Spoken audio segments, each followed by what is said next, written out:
Pak Syarki, ada data sebuah analisa sebetulnya dari CSIS yang menyatakan bahwa Amerika Serikat itu sudah menghabiskan 45% persediaan persenjataannya dalam 50-an hari perang di Timur Tengah.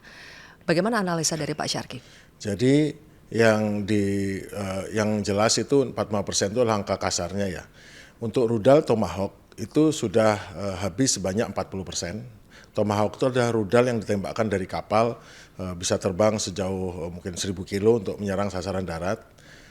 Kemudian ada JSSAM, yaitu rudal yang ditembak dari pesawat untuk menembak sasaran jarak jauh juga, itu udah habis 50%.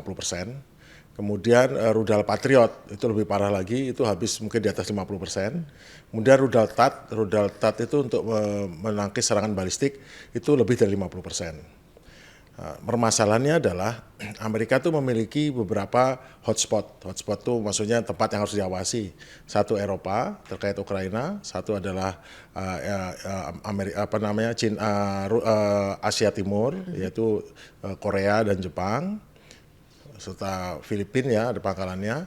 Kemudian satu lagi Amerika daratan sendiri, sama di Timur Tengah. Lah untuk Timur Tengah aja dalam waktu 1 bulan lebih aja udah menghabiskan sekitar 50% daripada senjatanya. Lah itu yang lain kan gimana? Karena Amerika punya komitmen untuk menjaga sebagai negara unipolar, negara adidaya di dunia, dia harus menjaga semuanya agar terlindung. Lah kalau dia sebagian 50% aja udah habis dalam waktu sekitar 5 minggu, terus apakah mau diteruskan lagi yang menghabiskan lebih banyak? Lah terus bagaimana dengan komitmennya di tempat lain? Bagaimana kalau Cina menyerbu Taiwan? Bagaimana kalau Rusia menyerbu Eropa umpamanya ya meskipun mungkin tidak? Atau bagaimana kalau Amerika sendiri diserang dengan rudal nuklir? Nah, itu kan jadi masalah. Itu yang menjadi masalah sekarang karena ternyata ambisi dari Trump, mungkin Trump disupport sama golongan garis keras Zionis di Amerika itu yang akhirnya membuat Amerika sampai terpuruk seperti ini, yang mana para kompetitornya Amerika seperti Rusia dan China itu diam aja dalam konteks biar kalau lawanmu membuat kebodohan biarkan aja dia lanjutkan kebodohan itu yang kelihatan sekarang ini. Oke, Pak, kalau buat sebuah negara seperti Amerika Serikat, logistik militernya itu sudah habis sampai 45%, hanya dalam waktu 5 mingguan, itu sudah berada di level apa, Pak? Gawat, siaga, awas, waspada, atau gimana, Pak? Level yang tidak bisa dibenarkan, maksimum di satu wilayah itu hanya 25%, karena dibagi kan 4 hotspot. Dari sekitar 100%, berarti di Amerika 25, di Asia 25, di Eropa 25, di Middle East 25. Lah ini kalau sudah lebih 50%, berarti kan itu sudah tidak benar ya, tidak bisa. Gini, komitmen Amerika itu bila dia memiliki senjata yang cukup untuk menangkis serangan, karena ancaman terbesar adalah senjata dari rudal balistik, rudal jelajah.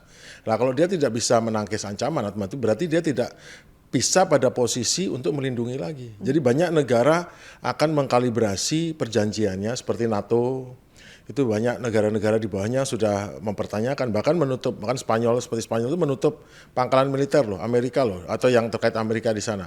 Ada negara-negara lain seperti yang tadinya tidak terkait langsung Amerika, tapi menantang kebijakan Amerika. Contohnya kalau Netanyahu atau Bibi Netanyahu itu datang ke Eropa, beberapa negara Eropa sudah menyatakan akan menangkapnya.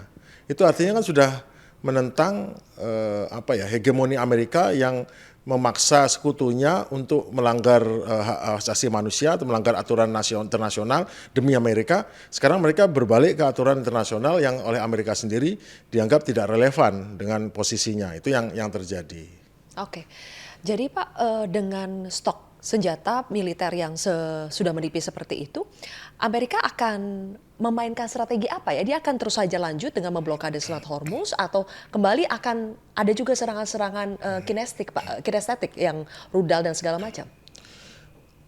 Jadi begini, saya sekolah di Amerika, ada gium yang sangat terkenal. Kalau kita menggunakan satu cara yang sama, boom, boom, boom, boom, menghasilkan sesuatu seperti A, kemudian apakah kita akan mengulangi lagi dengan cara yang sama untuk mendapatkan nilai B? Enggak bisa. Nah, pilihan Amerika adalah melakukan hal yang lain. Nah, kembali lagi, Amerika punya pilihan diplomasi, informasi, militer, dan ekonomi. Masalahnya, polisi militer ini nggak bisa apa-apa karena ekonominya lagi krisis. Seandainya ekonominya tidak terganggu, dia banyak punya pilihan. untuk menekan negara lain, bangsa negara lain. Tapi sekarang pilihannya adalah militer. Nah, militernya apa? Akhirnya dia harus kreatif di militer. Makanya kreativitas militernya apa? Dengan mengadakan blokade tandingan, nangkepin di seluruh armada di seluruh. Tapi itu menimbul masalah, seperti kapal-kapal Iran di seluruh daerah. Masalahnya apa? Seandainya Iran meningkatkan perangnya juga di luar theater of war, theater of war itu palagannya, kan tadi palagannya di Timur Tengah ya, tiba-tiba palagannya sampai ke Laut Cina Selatan, sampai ke Natuna, sampai ke Selat Malaka, maka Iran bisa mengaktifkan sel-selnya di sana. Masalahnya kadang-kadang kalau versinya penguasa dunia bilang, wah itu kegiatan teroris. Terus apa bedanya Amerika yang melakukan kegiatan penangkapan di laut bebas itu tanpa suatu pelanggaran hukum dari pihak yang terkait dengan orang yang bukan Amerika dianggap terorisme, itu yang jadi masalah.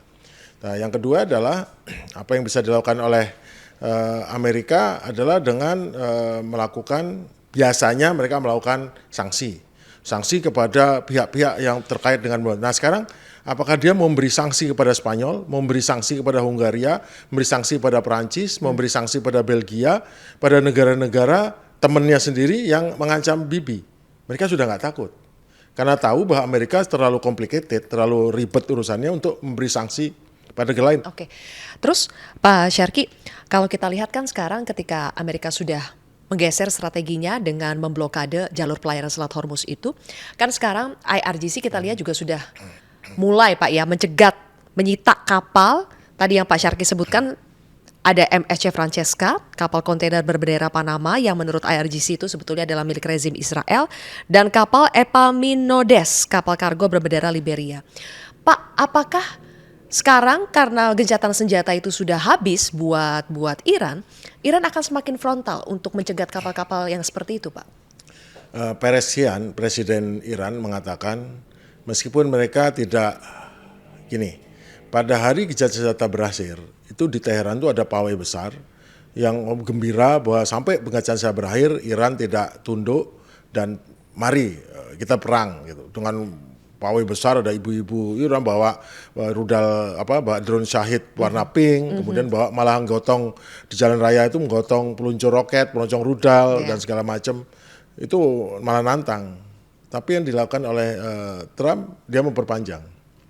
Info yang saya dapat itu ada keramaian besar di Washington antara pihak yang ini lanjutkan perang atau hukum gimana. Pada akhirnya mereka ngambil keputusan bilang sama Trump, saya sudah terserah presiden untuk memutuskan ini.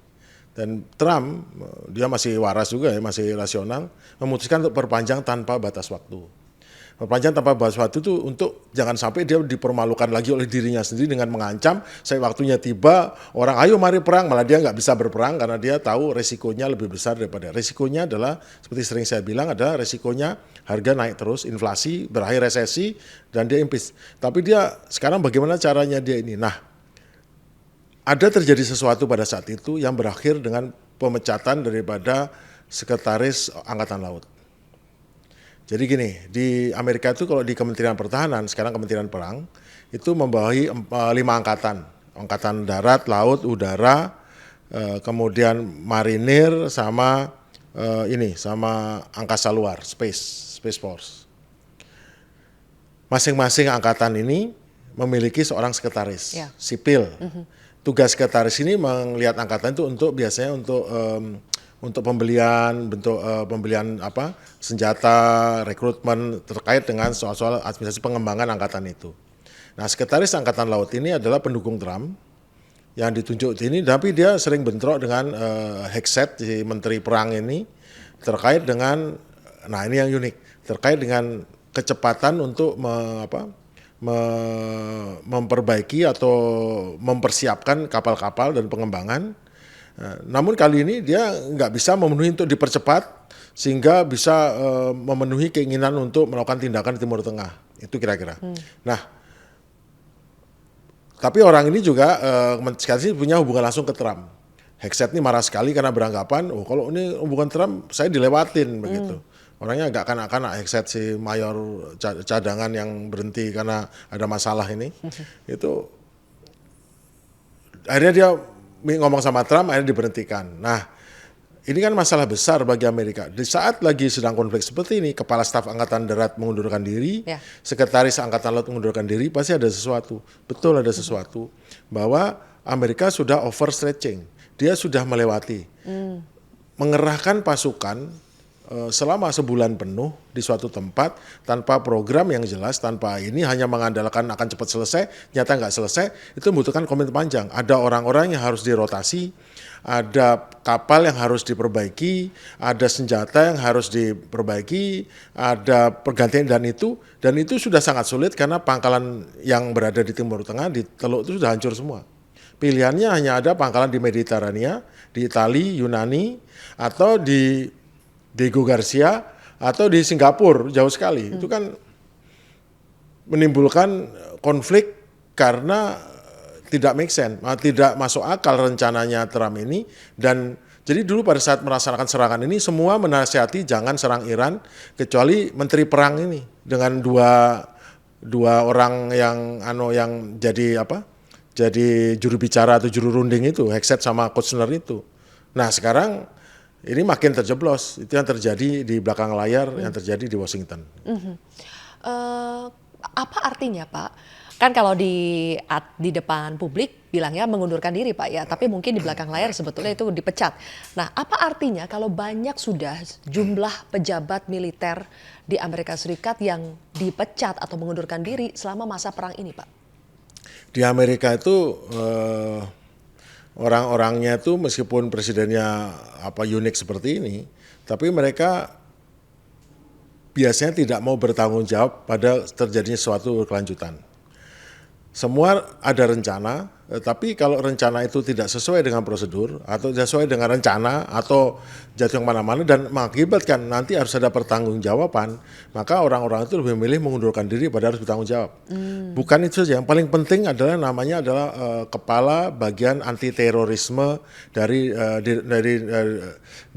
National Security Agency Intelijen, yaitu Joe Ken. Joe Ken adalah orang yang paling tahu bagaimana situasi di Iran, situasi terorisme di seluruh dunia, karena dia kepalanya, dan dia mundur diri pada saat dia menyadari bahwa tindakan Trump untuk menyerang ini adalah tindakan yang sama sekali berlawanan dengan data intelijen terkait dengan terorisme dan terkait dengan ancaman terhadap Amerika Serikat.